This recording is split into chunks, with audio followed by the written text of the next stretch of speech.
Oi, o meu nome é Ingrid do canal Conta Com Isso, e você vai conferir esse especial do Rock in Rio que conta um pouco da história da banda Queen.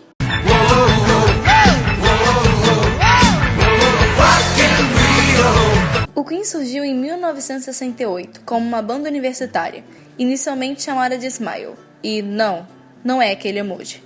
Foi formada por Brian May e Tim Staffel, que na época eram estudantes do Imperial College, em Londres. Através de um anúncio no mural da escola, eles encontraram o baterista Roger Taylor. Em 1969, assinaram com a Mercury Records. Enquanto isso, Freddie era vocalista de outra banda, mas já conhecia o trabalho da Smile. Em 1970, Tim deixou a banda. Assim, Brian e Roger convidaram Freddie para participar do grupo, que após sua entrada, passou a ser chamado de Queen. Após experimentar alguns baixistas, a formação se completou com John Deacon. Depois de muitos ensaios e testes, eles gravaram seu primeiro álbum, chamado de Queen, mais conhecido como Queen One. A partir de um acordo entre as gravadoras Trident e EMI, ou EMI, inicia-se a primeira turnê da banda, abrindo o show da banda Multi The Hope, roubando a cena, contando com a irreverência de Freddie.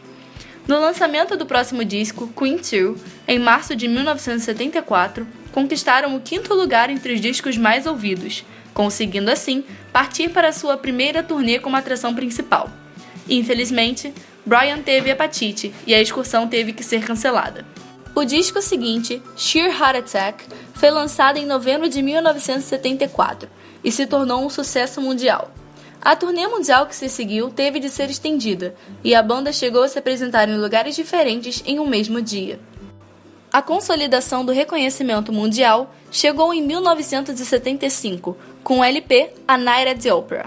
Nesse trabalho, a fusão do rock com a música clássica chegou ao seu ponto mais alto, com o clássico Bohemian Rhapsody.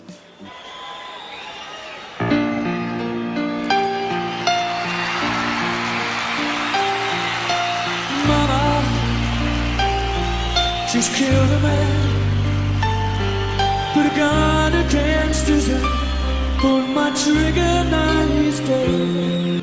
Em A Night at the Opera, o grupo ganhou o apoio da Amy Odeon, que investiu milhões de dólares nos shows europeus e nas campanhas de difusão da banda. O sucesso prosseguiu nos demais trabalhos, News of the World, com We Will Rock You,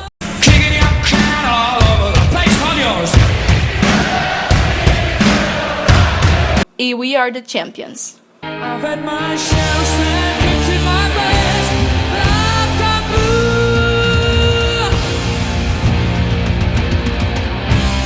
We are the champions, my friend. And we'll give our fight to the end. Em seguida veio a gravação ao vivo de Live Killers. Todos esses discos foram gravados sem sintetizadores, que empesteavam os ouvidos do mundo no período das discotecas.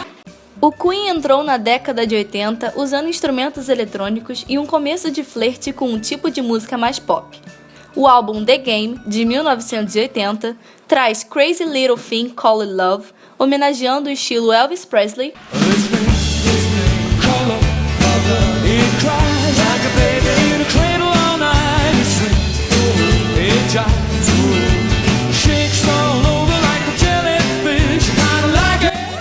e Another One Bites the Dust, música que antecipou aquilo que viria a ser conhecido como New Wave.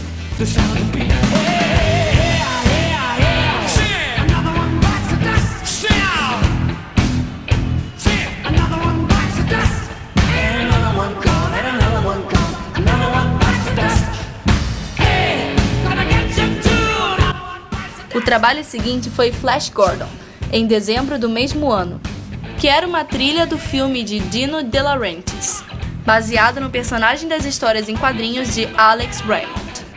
Hot Space, de 1982, possui a faixa Under Pressure, com a participação especial de David Bowie.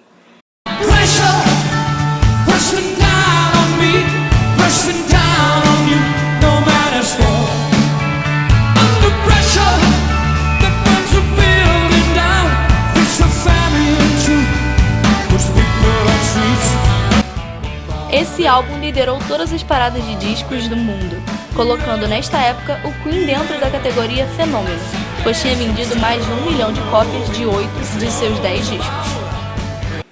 O álbum The Works, 1984, lançou os hits Radio Gaga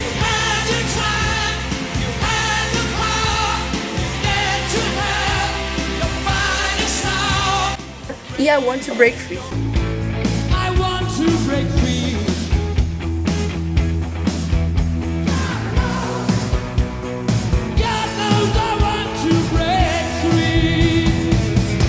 Nas rádios e pela MTV, marcando a fase de maior repercussão da banda, quando a imprensa mundial fazia questão de malhá-los em praça pública por qualquer motivo. Freddie Mercury comentou no começo da carreira a relação complicada que a imprensa estabelecia com o Queen. Para a imprensa, se nós fazemos rock pesado, estamos imitando Led Zeppelin. Se fazemos mais dançante, estamos copiando os Beach Boys.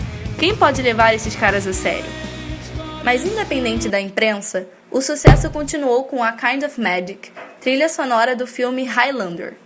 Depois veio o álbum Live Magic, que neste álbum revelam que apesar das críticas, a banda tinha tudo para continuar ocupando seu lugar no universo pop.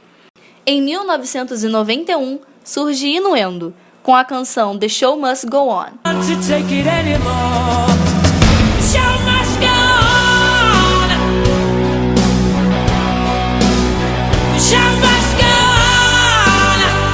Nos meses seguintes, já não era mais possível esconder o estado de saúde de Freddie, que veio a falecer em 24 de novembro de 1991. Na véspera, ele havia declarado: "Seguindo as especulações da imprensa, quero afirmar que sou soro positivo, portanto, tenho AIDS. Achei correto manter isso em segredo, para manter a minha posição e a do meu grupo.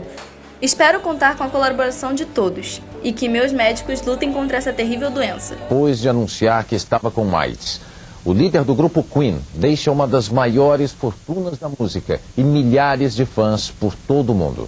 Seu funeral ocorreu em Londres, assistido por 35 pessoas, incluindo a família de Freddie, os membros e o empresário do Queen, Mary Austin, Jim Hutton e poucas outras pessoas. Em um último gesto, ele pediu que fosse lançado um single com Bohemian Rhapsody e These Are the Days of Our Lives. Those were the days of our lives.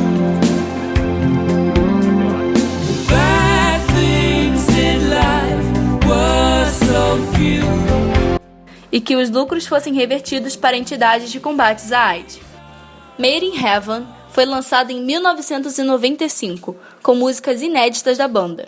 Nessas faixas, havia somente as partes do piano e do vocal, feitas por Freddie, onde o restante da banda gravou a base musical sobre esse material.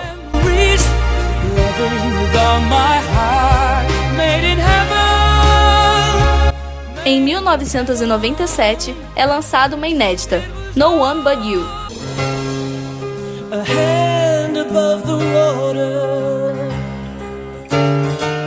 an angel reaching for the sky. Is it raining in heaven? Que ficou com a última música inédita do grupo até 2014, gravada pelos membros remanescentes em homenagem a Freddie.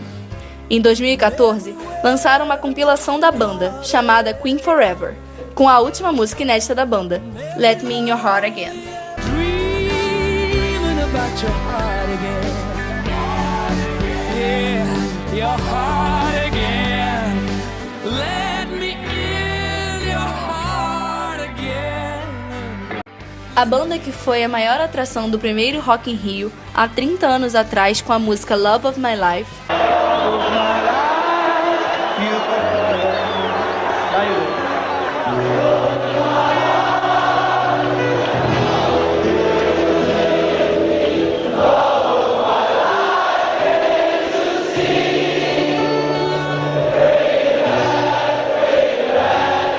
esse ano está de volta, com o cantor Adam Lambert, e promete emocionar novamente nos palcos do evento.